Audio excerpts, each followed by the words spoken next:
Irmãos, abra a Bíblia de vocês em 1 Coríntios, capítulo 12.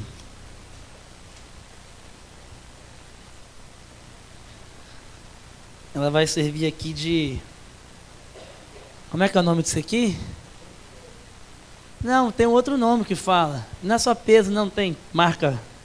Não é marca-folha, não, é... Eu lembro que meu pai ganhou de um amigo X de final de ano uma vez um negocinho que era para isso. Para segurar a página. Peso de papel, acho que é isso. Eu não sei se é isso também, né? Mas... Meus irmãos, 1 Coríntios capítulo 12. Nós vamos ler a partir do verso 12. Antes de lermos, eu quero só relembrar algo. Ontem nós olhamos para a salvação.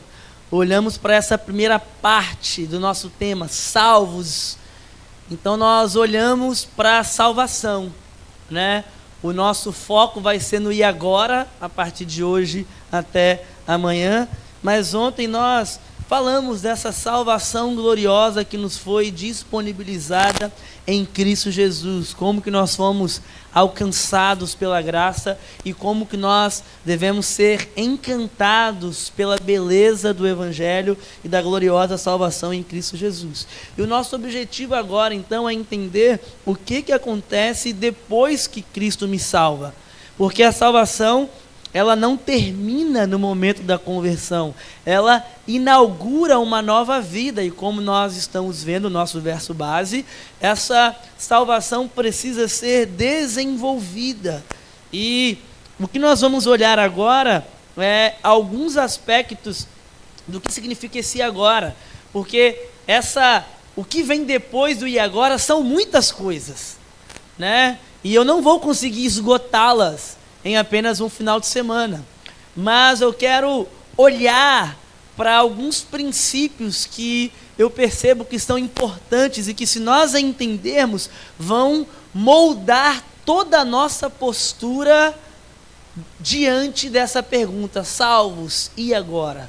E o primeiro aspecto que eu quero trazer para nós nesta manhã, que é o que acontece depois da salvação, é que você foi salvo, e agora? Agora você pertence. Agora você pertence a um corpo. Você pertence a um povo. Você pertence a algo que é muito maior, muito melhor e muito superior a você mesmo. Então nós vamos olhar para esse texto de 1 Coríntios e vamos entender isso de uma forma bem prática e bem profunda, olhando para o texto bíblico e entendendo como que isso se aplica à nossa vida. Amém, meus irmãos? Então, 1 Coríntios capítulo 12, nós vamos ler a partir do verso 12.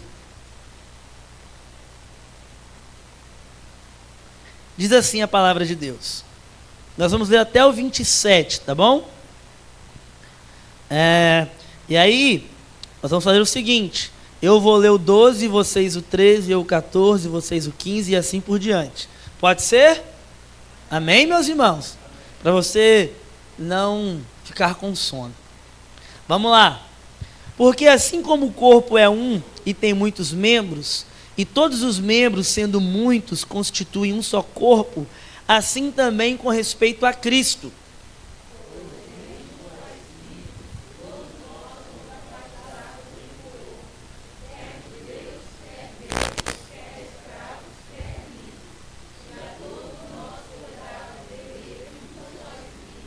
Porque também o corpo não é um só membro, mas muitos.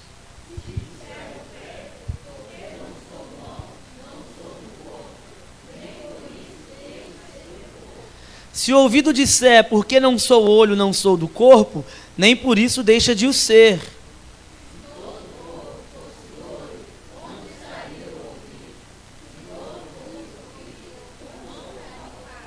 Mas Deus dispôs os membros, colocando cada um deles no corpo, como lhe aprouve.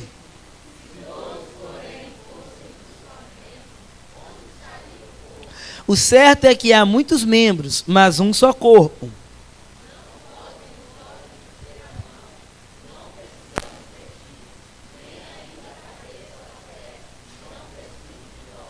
Pelo contrário, os membros do corpo que parecem ser mais fracos são mais necessários.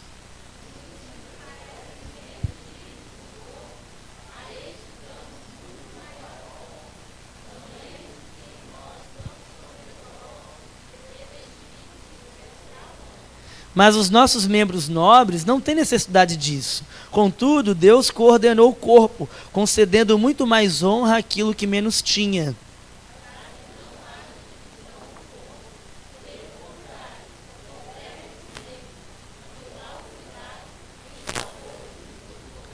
De maneira que se um membro sofre, todos sofrem com ele. Se um deles é honrado, com ele todos se regozijam.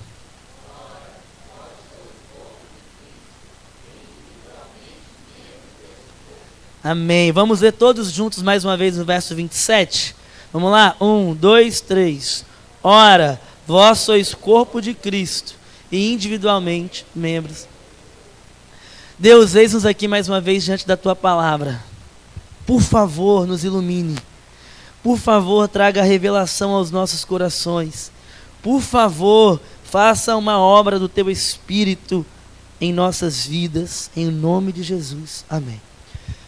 Bom, meus irmãos, a salvação, ela nos une a Deus, mas ela também nos une uns aos outros. Então, quando alguém é salvo, não acontece apenas algo individual. Não, Jesus entrou no meu coração, agora eu tenho a minha fé, agora eu tenho a minha caminhada. Não é isso que a Bíblia fala, apenas. Porque a Bíblia mostra que algo muito maior acontece, que é quando somos unidos a Cristo, nós somos também unidos ao povo de Cristo.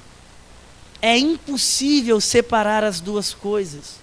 Por isso que uma das imagens favoritas do Novo Testamento para falar da igreja é justamente a imagem do corpo. Cristo é o cabeça e nós somos o corpo. É justamente isso que Paulo está fazendo aqui nesses versos que nós acabamos de ler. E olha que coisa interessante.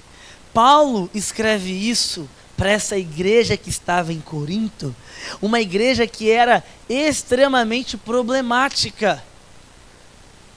Era uma igreja que tinha muitos problemas, meus irmãos.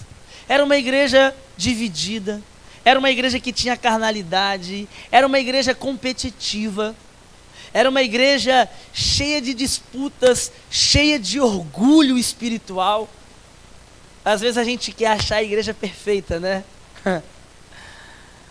Meus irmãos, igrejas têm problemas. Sabe por quê? Porque você está nela. E eu estou nela. Nós somos os problemas. Então, as pessoas estavam se comparando umas com as outras aqui. Estavam querendo se sentir superiores umas às outras. Outras se sentiam inferiores.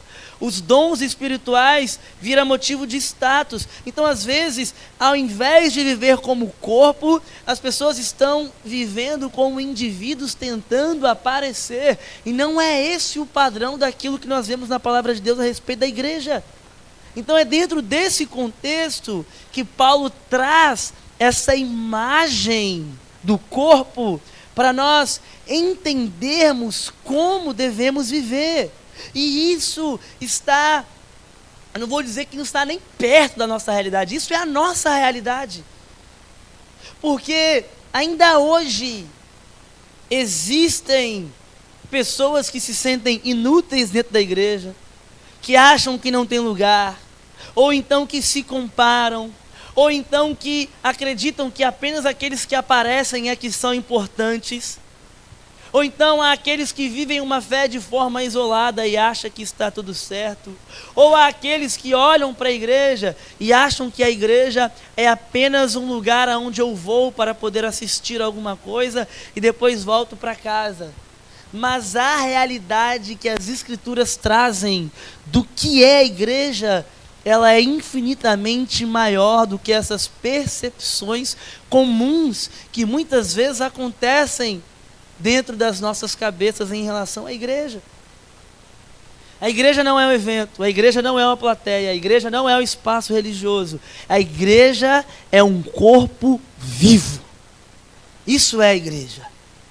E quando Deus salva alguém, Ele não apenas perdoa essa pessoa, Ele não apenas coloca a pessoa dentro desse corpo. Então, Ele, além de salvar e além de colocar a pessoa dentro desse corpo, Ele começa a fazer algo que está relacionado ao corpo de Deus aqui na terra, que é a igreja. Amém, meus irmãos? Então, quando a gente pensa salvos, e agora? A gente já linka essa pergunta, o que eu tenho que fazer agora? E antes de você pensar em fazer qualquer coisa, antes de você levantar a pergunta, o que eu faço? A pergunta que eu quero levantar nesta manhã é: a quem eu pertenço? A quem eu pertenço? É sobre isso que eu quero falar com vocês nesta manhã. Amém, meus irmãos? Bom, vamos olhar para esse texto com um pouco mais de cautela, e relendo e fazendo a exposição e trazendo as suas devidas aplicações. Primeira coisa que você precisa entender é que a salvação nos colocou em um corpo. Leia comigo novamente o verso 12 e 13. Acompanhe comigo a leitura. Porque assim como o corpo é um e tem muitos membros, e todos os membros, sendo muitos, constituem um só corpo, assim também com respeito a Cristo.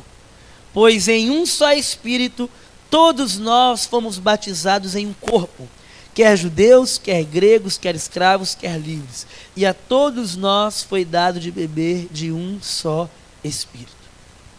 Meus irmãos, quando Paulo começa a usar essa imagem de um corpo para descrever o que é a igreja, isso é algo absolutamente genial. Sabe por quê? Porque se tem uma coisa que tem diversidade, é o nosso corpo. Ao mesmo tempo ele tem unidade. Ao mesmo tempo ele tem interdependência. Ao mesmo tempo ele tem vida. Ao mesmo tempo ele tem movimento. Ao mesmo tempo ele tem conexão. Nenhuma parte do nosso corpo, ela existe isoladamente. Nenhuma parte do nosso corpo existe sozinha. E Paulo, inspirado pelo Espírito, ele olha para o corpo e ao mesmo tempo ele olha para a igreja e ele fala: é assim que Deus nos vê. Deus olha para a igreja e nos vê como um corpo. E aí logo de início, ele nos traz um choque muito grande, porque o texto não fala de função. O texto não começa falando de quem canta, de quem prega, de quem lidera, de quem serve. Antes de falar daquilo que nós fazemos ou deixamos de fazer, Paulo fala daquilo que nós somos. Tem a ver com identidade, tem a ver com pertencimento, tem a ver com estar envolvido em algo para além de nós. A conversão nos une a Cristo e, consequentemente, ao povo de Cristo. E essa verdade é extremamente importante, que nós precisamos, muitas vezes, redescobrir a respeito da salvação. Porque a gente limita a salvação a uma ligação apenas a Deus, mas ela nos conecta com o seu povo. Isso significa, meus irmãos, que cristianismo bíblico não é uma vida isolada. Tem muita gente que tem essa mentalidade, né? Eu amo Jesus, mas eu não gosto da igreja. Não, a minha fé é fé, eu e Deus. Não, eu não preciso da igreja para viver o evangelho. Só que o Novo Testamento não reconhece essa categoria. A Bíblia não enxerga isso. Por quê? Porque Cristo é a cabeça do corpo, e o corpo é a igreja. E não existe cabeça sem corpo e nem corpo sem cabeça. E não existe membros vivendo separados. Então, biblicamente falando, você não foi salvo para assistir culto, para frequentar uma reunião, para ocupar a cadeira no domingo de manhã à noite, ou para vir ao retiro. Você foi salvo e foi unido a um corpo vivo. A sua salvação te inseriu em uma família, em um povo.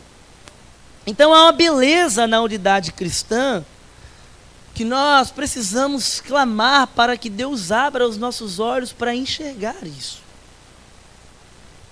Em um só Espírito todos nós fomos batizados. Ele vai dizer, quer judeus, quer gregos, quer escravos, quer livres. Isso, especialmente naquela época, era algo revolucionário. Porque se você acha que há uma briga hoje, quando se trata de direita e esquerda na política, isso aqui era muito pior. Judeus e gregos não se davam. Escravos e livres, e viviam distantes. Barreiras sociais, culturais, étnicas. Era isso que definia as relações. E Paulo olha para esse povo e fala, vocês são um só. Não importa se você é judeu, se você é grego, se você é escravo, se você é senhor, não importa. Diante de Deus, vocês pertencem ao mesmo povo. Vocês fazem parte de um corpo. Vocês foram unidos pelo mesmo Espírito. O Evangelho faz algo que nenhuma ideologia tem condição de fazer, que é o quê? Criar um povo. Nada no mundo consegue fazer isso, meus irmãos. Você cria grupos de acordo com as suas afinidades. Os que gostam de Deus, os que não gostam de Deus, os que gostam de skate, os que gostam de surf, os que gostam de rock, os que gostam de reggae, os que usam droga, os que não usam droga, os que gostam de rave, os que gostam de pagode, os que são dos esportes naturais. Mas o Evangelho, ele pega tudo isso. Até os que usam droga, pastor, eles transformam isso, né? Mas ele junta tudo, meus irmãos.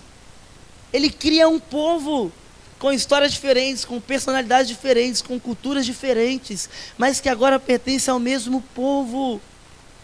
E percebe que Paulo usa essa expressão, um só Espírito. Porque a unidade da igreja só pode nascer do Espírito Santo de Deus que habita no meio dela. Não é o gosto, não é a cultura, não é a etnia, não é a afinidade, não é a personalidade. É o Espírito Santo de Deus. O que nos une não é o fato de nós sermos parecidos. O que nos une é Cristo. E essa verdade está espalhada na Bíblia. Em outro momento, Paulo vai dizer que há um só corpo e um só Espírito. Vocês foram chamados numa só esperança, uma só Senhor, uma só fé, um só batismo, um só Deus e Pai de todos e qual é sobre todos e age em todos. Jesus, na sua oração sacerdotal, ele ora a fim de que todos sejam um. E a comparação que ele fala é, assim como eu e o Pai somos um, eu oro para que também eles sejam em nós, para que o mundo creia que tu me enviaste. Então veja que há essa comparação, até mesmo com a Trindade, de como que nós deveríamos ser unidos. Então pode ser que o primeiro passo do e agora seja justamente olhar para a igreja não como um lugar que você frequenta, não como um lugar que você vai, mas é olhar para a igreja e enxergar a igreja como o povo ao qual Deus te inseriu. Pastor, e agora? Agora olhe para a igreja, entenda o que é ela, peça para que Deus abra os seus olhos para compreender o que significa isso. Amém, meus irmãos? Porque ninguém desenvolve a salvação sozinho, ninguém amadurece sozinho, ninguém cresce espiritualmente isolado. Você foi salvo e ao ser salvo você é inserido e unido a um corpo. Amém, meus irmãos? Esse é o primeiro princípio que nós temos aqui, mas o texto segue. E aí, depois de falar de pertencimento, Então ele começa a ir para alguns aspectos mais práticos. E ainda assim não é apenas sobre fazer ou não fazer, mas é um princípio que ele traz sobre utilidade, sobre a verdade de que não importa qual seja o seu talento, se ele parece maior ou se ele parece menor, no corpo de Cristo, ninguém, absolutamente ninguém é inútil. Amém, meus irmãos? Olha o que diz o texto aí a partir do verso 14 agora.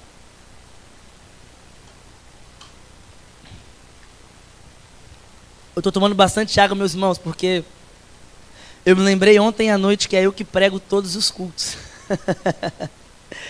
Eu falei, meu Deus, tem que cuidar da minha voz. Então vamos lá, verso 14. Porque também o corpo não é um só membro, mas muitos. Se disser o pé, porque não sou mão, não sou do corpo, nem por isso deixa de ser do corpo. Se o ouvido disser, porque não sou olho, não sou do corpo, nem por isso deixa de ser. Se todo o corpo fosse olho, onde estaria o ouvido? Se todo fosse ouvido, onde o olfato? Mas Deus dispôs os membros, colocando cada um deles no corpo, como lhe aprouve. Se todos, porém, fossem um só membro, onde estaria o corpo? O certo é que há muitos membros, mas um só corpo. Então, Paulo agora começa a mostrar como que o corpo funciona. E eu não sei se você acha isso, mas eu acho um tanto quanto engraçado essas imagens que Paulo começa a usar aqui, porque ele começa a falar do pé, da mão, do ouvido, do olho. Parece uma conversa muito improvável. O pé falando uma coisa, aí o ouvido reclamando de outra coisa, aí o olho aparece e fala alguma coisa. Então, eu fico tentando visualizar essa conversa entre os membros, mas o que Paulo está colocando é algo profundamente humano, porque o que está por trás das falas é justamente a ideia de comparação, é o sentimento de inferioridade, é a crise de pertencimento. Esse negócio de ficar se comparando, meus irmãos, é um drama e é um problema. Paulo está dizendo, porque se o pé dissesse, porque não sou mão, não sou do corpo. Percebe o raciocínio? O pé olha para a mão e conclui, bom, como eu sou pé e eu não sou mão, então eu não tenho valor. Olha que coisa absurda de se pensar. O pé é pé e a mão é mão. O pé tem função de pé e a mão tem função de mão. A mão pega, o pé pisa, né? Isso acontece o tempo todo dentro da igreja. A pessoa olha para mim pregando e fala, não, porque eu não prego, então eu não... Oh. Não, mas eu não canto, então eu... Oh. Não, mas eu não toco, ó. Oh. Não faz sentido, meus irmãos. Então, essa mentalidade de olhar para alguma coisa e pensar, poxa, eu não sei fazer isso, poxa, eu não tenho esse dom, poxa, talvez eu nem seja importante. E aí, sem perceber, começa-se a ter um afastamento do corpo. E a resposta de Paulo é simples e poderosa, porque ele diz, nem por isso deixa de ser corpo. O fato de você não ser a outra pessoa não significa que você pertence, e isso é libertador, meus irmãos, porque Deus nunca quis que todos nós fôssemos iguais. Diversidade não é o problema, pelo contrário, diversidade é o projeto de Deus. O que Paulo diz é, se todo o corpo fosse olho, onde é que estaria o ouvido? Aí, novamente, a minha cabeça ela é imaginativa. Eu fico imaginando um corpo todo com olho. Eu lembro daquele monstrinho do Monstros S.A. É o mais perto que eu consegui chegar do corpo com um olho gigante, né? Mas não faz sentido. Seria monstruoso, né? Igual o Monstros S.A. Desequilibrado, não faz sentido. E é exatamente isso que Paulo quer mostrar. A diversidade, ela não atrapalha o corpo. A diversidade torna o corpo funcional. Então, vem uma das frases mais importantes dentro daquilo que eu quero falar para nós hoje, que é quando ele fala no verso 18. Vamos ler todos juntos o verso 18? Vamos lá, 1, 2, 3. Mas Deus...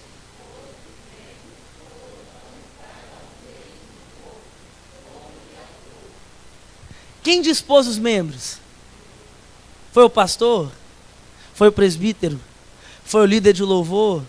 Foi o diácono? Foi o cara que organiza o retiro? Foi Deus. Isso muda tudo, meus irmãos. Porque significa que nada foi um acidente, nada foi um erro, nada foi um acaso. Deus colocou cada pessoa no corpo do jeito que Ele quis. Talvez existam pessoas aqui que carregam isso. Poxa, eu não tenho muito a oferecer.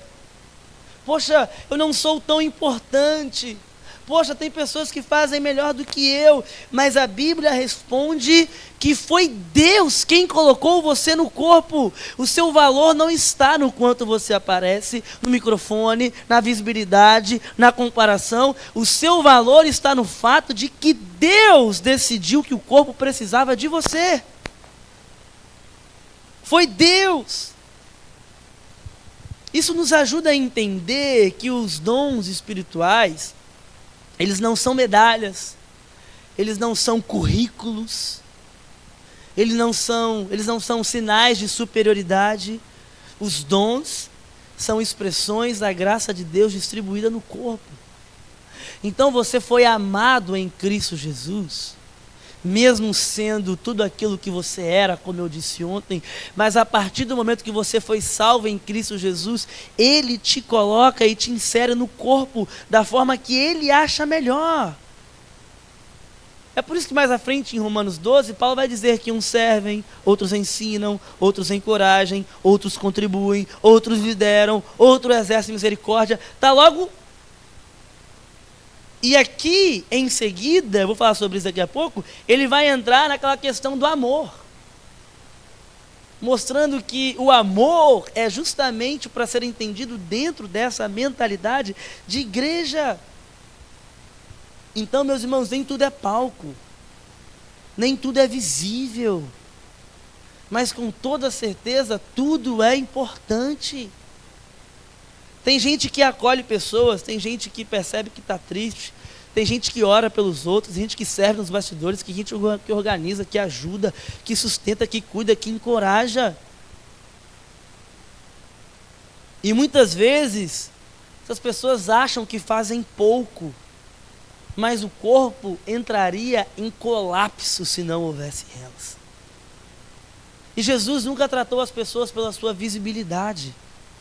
Ele viu viúvas, viu crianças, viu gente esquecida, viu gente invisível, viu gente improvável, porque o reino de Deus nunca foi definido por uma questão de destaque. O seu valor do corpo não está na visibilidade da sua função, mas está no fato de que Deus colocou você lá.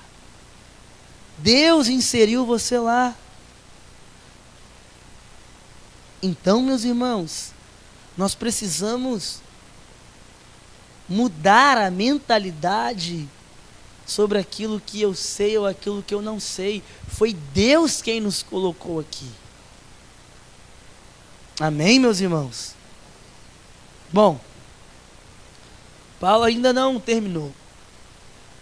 Porque depois de combater esse sentimento de inferioridade, que eu poderia dar muitos exemplos de como isso acontece na prática, Paulo agora ele vai começar a combater um outro problema, que é o problema da independência.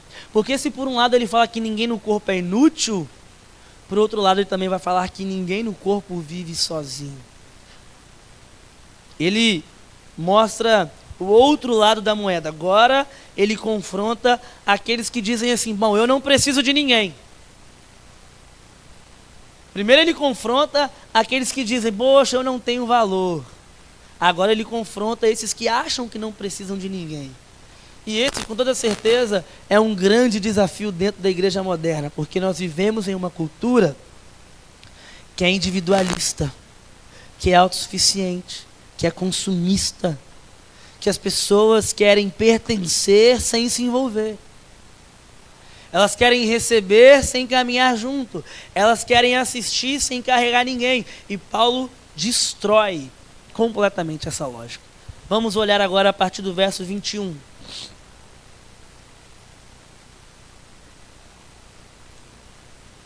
Olha o que ele diz.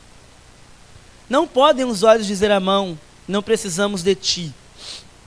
Nem ainda a cabeça aos pés, não precisamos de vós. Pelo contrário, os membros do corpo que parecem ser mais fracos são necessários. E os que parecem menos dignos do corpo, a este damos muito maior honra.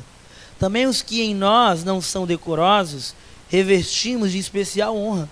Mas os nossos membros nobres não têm necessidade disso. Contudo, Deus coordenou o corpo, concedendo muito mais honra àquilo que menos tinha, para que não haja divisão no corpo. Pelo contrário, cooperem os membros com igual cuidado em favor uns dos outros, de maneira que se um membro sofre, todos sofrem com ele. E se um deles é honrado, com ele todos se regozijam. Então veja que antes o problema era eu não ter importância. Agora, o problema é eu não preciso dos outros. E Paulo responde de forma direta que os olhos não podem virar para a mão e dizer que nós não precisamos de ti. Ou vice-versa. O que ele está dizendo é que nenhuma parte do corpo é autossuficiente. Meus irmãos, há um enorme perigo na independência espiritual. Em dias que vivemos uma espiritualidade individualista, onde as pessoas estão o tempo todo dizendo, não, a minha fé é eu e Deus. Não, eu assisto culto pela internet. Não, eu não preciso caminhar com ninguém. Não, eu não quero vínculo. Não, eu não quero me envolver. Até os PGs hoje tem gente que está querendo fazer PG EAD. Meu PG lá às vezes aconteceu. Pastor, não vou não, mas vou te mandar as respostas aqui. Ô, meu irmão, eu queria que você estivesse aqui. As respostas eu sei. Eu que fiz as perguntas, sabia disso, né? Então, não existe isso, meus irmãos. Essa não é a visão do Novo Testamento. A vida cristã, ela foi desenhada para viver em comunhão, para viver em mutualidade, em cuidado, em suporte, em caminhada. O Evangelho não cria consumidores, o Evangelho cria um povo, meus irmãos. Um povo. E aí, Paulo fala algo muito bonito, porque ele diz, os membros do corpo que parecem ser mais fracos, são necessários. Isso é maravilhoso, porque no corpo humano realmente existem partes que são mais frágeis, mais sensíveis, menos expostas, menos gloriosas. E essas partes precisam de mais cuidado, de mais proteção, de mais honra. Paulo está dizendo que no corpo saudável, a fraqueza não produz desespero, a fraqueza produz cuidado.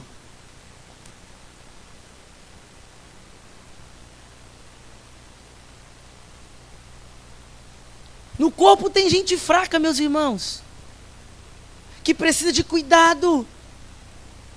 No mundo, os fortes são exaltados, né?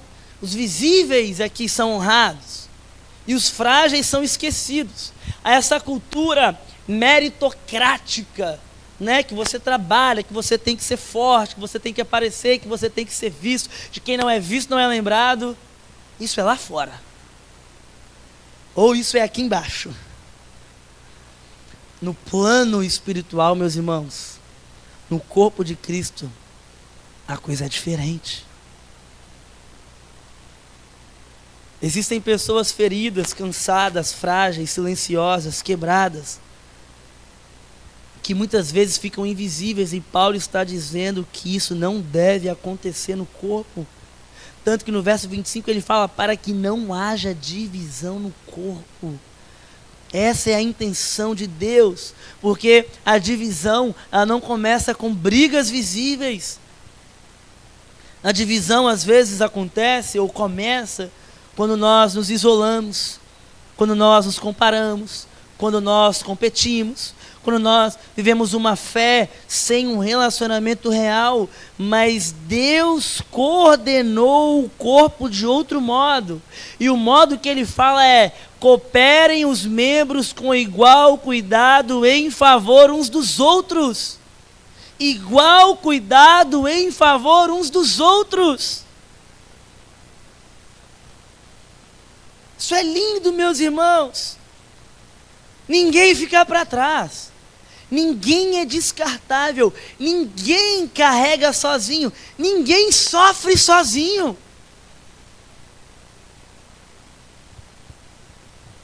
Ninguém vai chorar sozinho. Mas ninguém vai ficar alegre sozinho também. Percebe? É isso que Paulo está falando. Veja só. Deixa eu só fazer um parênteses aqui, tá bom? Abre um parênteses. Existe uma diferença entre os fracos e rebeldes. Tá bom? Por quê? Existem pessoas que são fracas, feridas, confusas, fracas espiritualmente, precisam de cuidado, de suporte, de restauração, de ensino. E o corpo deve correr atrás dessas pessoas. Mas existem aqueles que resistem à correção, que endurecem o coração, que não querem ouvir, que rejeitam o cuidado, que insistem deliberadamente no pecado e na divisão. E isso é diferente, porque o amor bíblico não é permissividade. O cuidado cristão não ignora a verdade. A comunhão saudável também envolve exortação, arrependimento, confronto, submissão à palavra, disposição para ser tratado por Deus. E Paulo não está dizendo que está tudo bem. Não. O que ele está dizendo é: ninguém deve ser abandonado no processo. Então há essa diferença entre aqueles que são fracos e aqueles que são rebeldes. É importante dizer isso, porque às vezes, né, você pode pensar, mas e fulano de tal, não sei o quê? Talvez essa pessoa seja rebelde, não fraca. Deu para entender mesmo essa diferença? Fecha o parênteses. Então, há uma beleza na mutualidade cristã. Paulo, ele chega nessa imagem dizendo: se um membro sofre, todos sofrem com ele. Se um deles é honrado, todos se regozijam com ele. Isso é igreja. Chorar junto, carregar junto, sustentar junto, celebrar junto. Isso é vida compartilhada. Amém, meus irmãos? Talvez um dos maiores problemas da igreja moderna seja o fato de que muita gente frequenta culto, mas não entra no corpo. Ela está perto, mas ela não está conectada. Ela até assiste, mas ela não caminha. Ela conhece pessoas, mas ela não vive comunhão. E aí isso produz essa fé cansada, superficial, isolada, porque ninguém foi criado para desenvolver a sua salvação sozinho. Isso acontece aqui dentro. Se olha para Atos 2, você vê essa igreja que perseverava, que repartia, que caminhava, que orava, que cuidava uns dos outros. E não era perfeição. As pessoas muitas vezes querem pegar esse texto de Atos capítulo 2, que mostra ali a igreja primitiva. Aquilo ali não era uma igreja perfeita, mas tem princípios muito importantes ali, que é justamente essa ideia de que eles não eram espectadores. Eles eram um corpo, e eles aprendiam essa maturidade, não no isolamento, mas nessa comunhão. Amém, meus irmãos? Então, nós precisamos pensar sobre o quão nós estamos dispostos a fazer parte da igreja, a pertencer à igreja. Amém, meus irmãos? E aí, por fim, a gente chega no último movimento do texto, que é justamente essa ideia de então fazer alguma coisa. Porque no verso 27 ele vai dizer: ora, vós sois corpo de Cristo, e individualmente membros desse corpo. Então veja que até chegar aqui, ele já fala que nós somos salvos e colocados em um corpo. Depois ele mostra que nesse corpo não há inutilidade, pelo contrário, todos têm algum valor e todos devem estar envolvidos em alguma coisa. E depois ele vai para o outro lado da moeda, mostrando que ninguém pode viver sozinho, que ninguém vive isolado. E aí, por fim, ele fecha esse raciocínio mostrando que vocês são corpo e individualmente membros desse corpo. Veja, a maneira como nós enxergamos a vida cristã precisa ser mudada a partir do momento que nós achamos que nós não pertencemos a alguma coisa. Porque o que o texto está dizendo é justamente que nós pertencemos. Pensa numa família, por exemplo, uma família saudável, onde as pessoas cuidam, ajudam, servem, carregam peso uma das outras. E elas não fazem isso porque elas recebem uma escala. Elas fazem isso porque elas pertencem. Elas pertencem a uma família, então isso faz parte do significado do que é pertencer. Agora, se eu não estou disposto a estar envolvido nesse pertencimento, não adianta eu querer fazer alguma coisa. Não adianta, meus irmãos, dizer que pertence, mas não está envolvido, não faz sentido. Por isso que a partir do momento que eu pertenço, naturalmente, eu acabo servindo e estando envolvido em alguma coisa. Porque isso faz parte de pertencer e estar ligado à igreja. Amém, meus irmãos? Veja, deixe-me ilustrar isso da seguinte forma. E aí, isso vai ilustrar um pouco de tudo aquilo que eu estou falando. Quando nós fomos para o seminário, há 10 anos atrás, a gente largou o nosso serviço e a gente ganhava R$600 por mês. Não é isso, meu amor? O casal. E ficamos quase 3 anos no seminário, depois voltamos, e aí o nosso salário aumentou um pouquinho, e isso já faz 10 anos e aqui nós estamos hoje. Pastor, por que você está dando esse exemplo? Porque se eu te disser que nunca, desde que nós tomamos essa decisão de ir, eu nunca fiquei sem receber o salário da igreja. Nunca. Por que eu estou dando esse exemplo? Porque isso ilustra a mentalidade de uma igreja que está extremamente envolvida e preocupada com a realidade da família pastoral. Nossa, pastor, mas você já falou que às vezes a gente tem problema de dízimo, de ofertas? Temos. Mas ainda assim, há toda uma administração que mesmo que com esses problemas, nunca faltou. E claro que tem a soberana mão de Deus cuidando de tudo isso. Mas Ele cuida por meio da igreja. O que eu estou dizendo é que nenhum de nós faz ideia de como que isso aconteceu. Nem eu faço ideia de como que isso aconteceu. Mas existem pessoas que estavam sempre cuidando e administrando todas as coisas. Mas por quê? Porque há esse senso de pertencimento. E aqui eu preciso fazer um alerta e depois eu vou concluir. Veja só.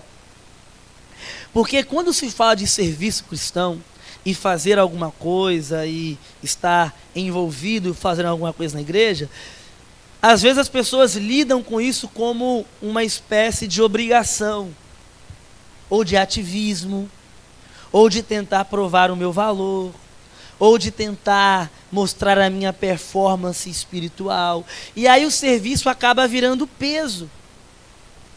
Mas o evangelho, ele produz outra coisa. Porque servir porque eu pertenço, ele só acontece com essa naturalidade quando ele é fruto de amor. Como assim, pastor?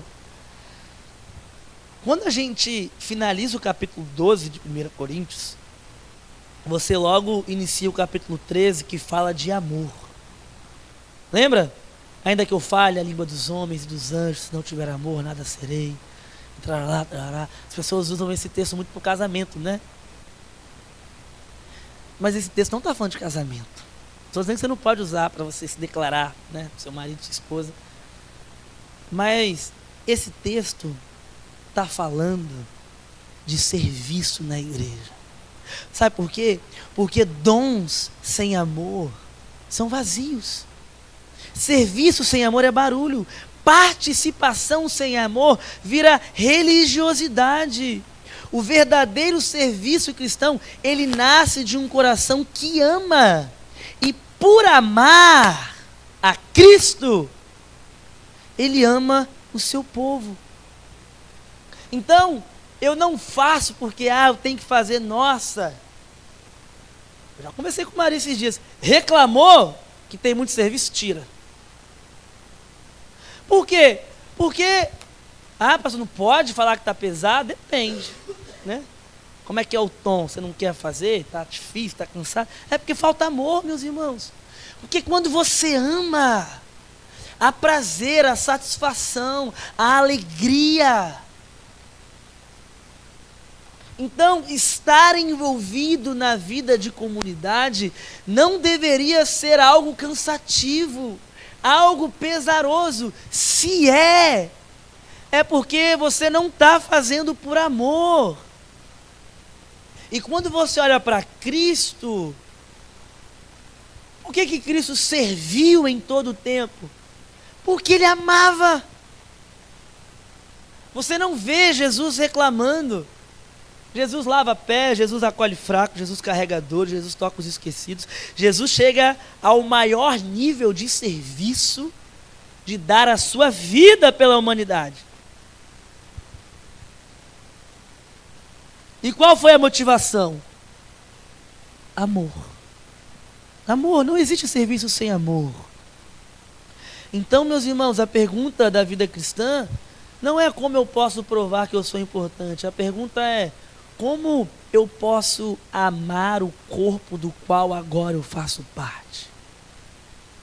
Como eu posso amar o corpo ao qual eu fui inserido por causa da salvação? Porque o que nós vemos hoje é muitas vezes pessoas consumindo igreja, mas não construindo igreja. Recebendo, mas sem se entregar. Até frequenta, mas não pertence. E isso nunca foi o projeto de Deus.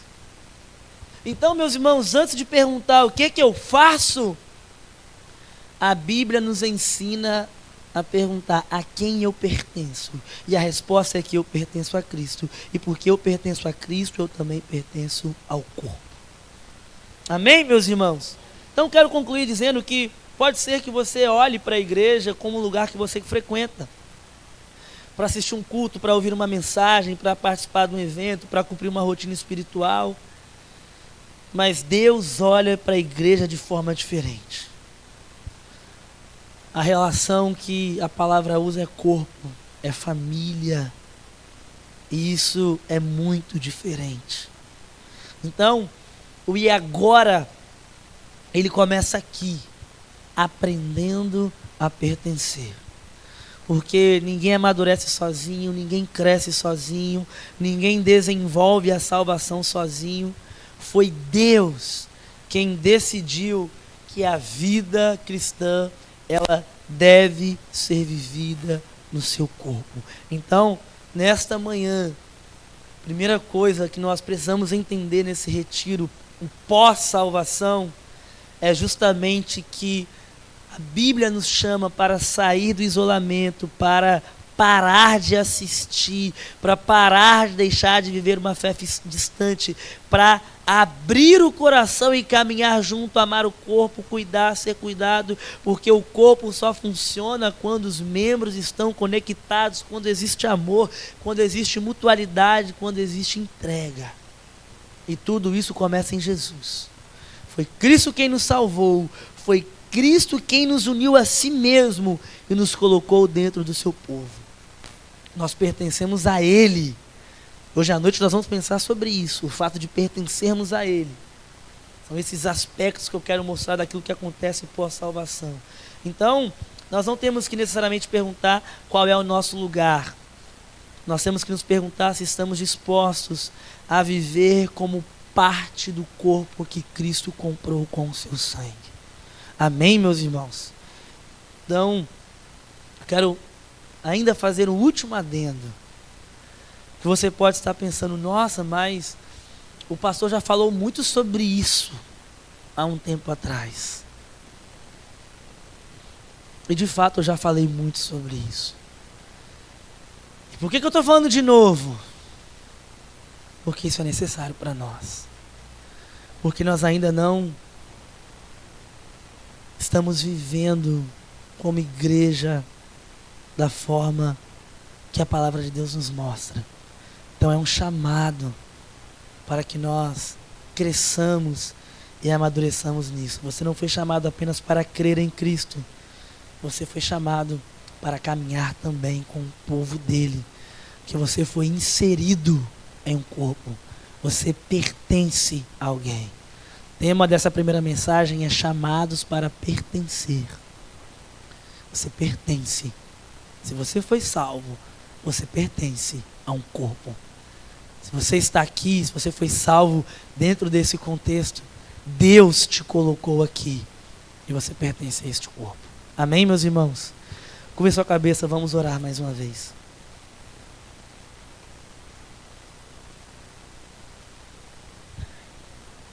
Senhor Jesus, eu quero louvar o teu nome. Quero clamar para que o Senhor abra os nossos olhos para entender a tua palavra. Eu preciso da ação do teu Espírito no meu coração e no coração desta igreja, para que nós possamos ser profundamente impactados pela tua palavra. Quando nós cantamos, somos corpo. Deus, será que nós entendemos o significado disso? Será que nós conseguimos enxergar isso?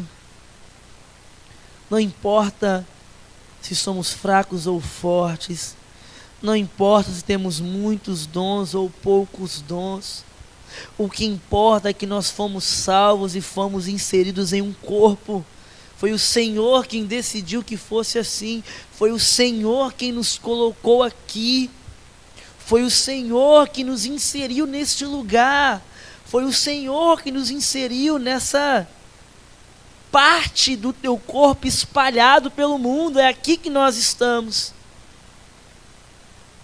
Se estamos aqui foi porque o Senhor nos colocou aqui. É aqui que o Senhor nos quer. Então nos faça amar a ti e amar essas pessoas. Nos faça amar uns aos outros, Deus, pela tua graça. Nos dê amor para amar uns aos outros. Nos dê esse senso de pertencimento uns aos outros mais do que qualquer outra coisa. Eu sei que existe uma vida a ser vivida, mas nos ajude a viver essa vida à luz do fato de que nós pertencemos ao teu corpo. Por favor, Deus, eu preciso que a tua palavra cause um efeito em nossos corações. Em o nome de Jesus, amém. Amém, meus irmãos.